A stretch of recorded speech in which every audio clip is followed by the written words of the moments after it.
I'm weirdly looking forward to tomorrow and getting my stomach stabbed.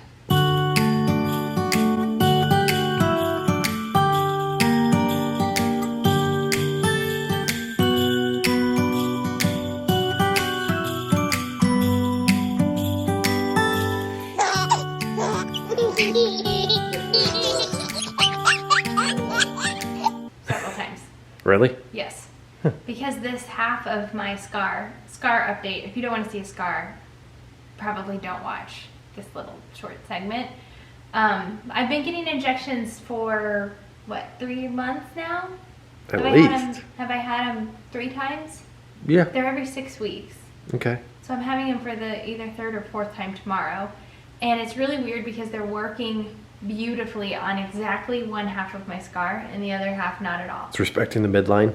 Absolutely respecting the midline. Weird. So if you don't want to see a scar, don't look. And I'm going to try to do this without like Showing exposing myself to the world. I mean, it's just a C-section scar. Yeah. So this half is like flat and you can nice. see it really well. You can appreciate that. And this half is super ropey, bumpy, and still like hurts and itches and feels weird and like bothers me. So it's just really strange how it like worked really well on one half and not the other. Yeah, I wonder what the doctor's going to say about that. I don't know. I hope that doesn't like mean bad news. But it's weird because the very, very edge of it on this side did well. That was like the first one that did well, wasn't it? That Yeah, little side. probably just that little. Weird. It's really weird. So I'm looking forward to tomorrow and having another round. I'm worried though because I feel like after, I think you said after 6 injections, then studies showed like there's not much improvement after that. So we only have like a couple more rounds for this to respond. And it's really, it's not just cosmetically unpleasing. That is the least of my worries. It's like uncomfortable. So, I don't know. We'll see. Tomorrow's a big day. I was going to say, we have another doctor's appointment tomorrow. Appointment. You look like you just got done doing the dishes. Yeah, I did finish. In addition to Rachel's doctor visit tomorrow, we have a phone consultation with our reproductive endocrinologist out in South Carolina, Charleston to be exact. We're going to find out, and we're going to pick his brains about, like, when we do decide that when and if we want to transfer another embryo, will we transfer 1, will we transfer 2, are we going to get him tested, what he recommends. So it's going to be interesting to see what the heck he says. Should we move them back here? We haven't spoke to him,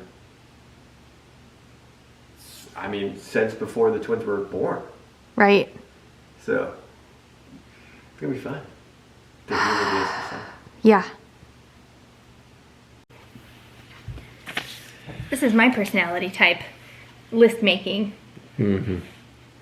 As you were saying that, I was thinking, like, we're going to get on the phone with him and we're going to forget questions. He'll be like, so do you guys have any questions? And we'll be like, nope, that answered it all. And then as soon as we hang up, we'll be like, what about da-da-da-da-da? Yeah, uh-huh. So let's make a list. Check it twice. Check it twice. Okay. Question number 1. What are their grades? I would have forgot to ask that. And what does that even really mean? And I already know what he's going to say. Mm-hmm. Question number 2. Should we genetic test them? Mm-hmm. And even if he says there's no point in doing it, would we still say we want to do it? No. Why? Why would we? For our own knowledge? I feel like even if you have no genetic issues in your history, that getting embryos genetic testing can still like rule out some, I'm talking about genetic abnormalities that are not compatible with life, not like genetic abnormalities that you can live with. Mm-hmm. Like that we would not eliminate an embryo for. Mm-hmm. But some that would make it not just unlikely, but impossible for that embryo to make it. I would want to know that before we transferred it. Well, yeah, of course you would want to know, but do you get to know? If you genetic test them, you can. Okay, so you're going to unthaw them, which... Right, that would be another question. Right, so you have a 75% chance. I don't know if it's that high. That's what the news. I know. Well, we'll ask. That's what the news said. That's what the doctor's for. Okay, so question 2, should we? And then survival rate of thawing. Mm-hmm. Because if that were true, then 75% of embryos that are frozen and then transferred would, like, or 25% of those would die before they even transferred them. Only 25% survive. That's not true. Yes, IVF has a 25% success rate. Okay, that has nothing to do with the embryo surviving thawing. Yeah, I guess that's true. When you hear that back, you're going to realize how little sense that made. Okay, survival rate of thawing. It's got to be way higher than 75%. Nationwide? You wouldn't think that of all the people that go in for an embryo transfer with frozen embryos, that there's a 1 in 4 chance, 1 in 4 people that go in for a transfer, their embryo doesn't make it. I wonder what this... That's got to be way too high. All you can see is my belly. I wonder what the average IVF, like how many embryos make it on average. Like how many get to the embryo stage. Oh, yeah, low. Of all the eggs that they retrieve. Mm-hmm. And then I think it cuts down by like, you lose half every time it hits a new stage. So like... I know that we did, but I know, but in I general. think that's pretty standard. Okay, so... Like of the eggs that you get that fertilize. Mm-hmm. How many fertilized eggs did we have? We had 18 eggs and 16 fertilized. Okay, so I wonder if Something that's like pretty that. typical per couple. Oh, I think it is a huge variation. Because some women with PCOS have like 32 eggs, and then others have like 4. I don't know what average is. Okay, what else? So would we transfer 1 or 2? Yeah, based on our history. Are we even ready to ask that question? I mean, we might as well ask. Are we... Should we ask him, like, if we should even transfer him? Like, we should ask him if we should even have more children. He'll be like, I'm going to be referring you to my buddy that's a psychologist. Yeah, exactly. Psychiatrist. Yeah. That needs to be... Counseling prior to IVF needs to be a thing. For sure. Mm-hmm. His gut feeling on what would happen with the remaining 2 embryos. How about that? Sure.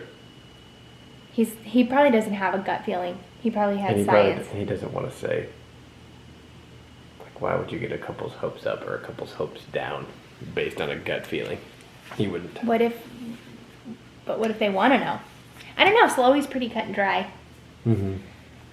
Gut feeling? Question mark? 6.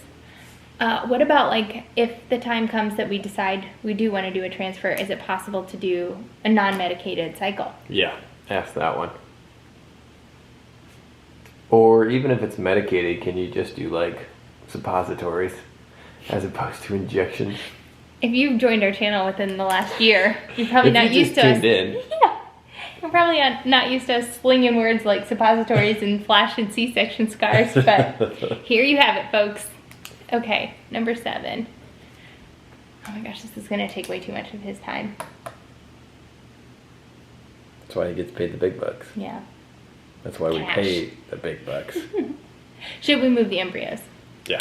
And that's probably good enough for now, right? Yeah. I can't believe this conversation is even happening. Well, you better hit that subscribe button and tune in tomorrow. Yep. Because you know we'll have that camera rolling. We'll see you tomorrow.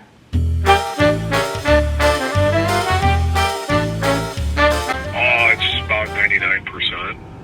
Okay. What about thawing, genetic testing, and refreezing? We could do that. The testing is looking for chromosome problems, okay?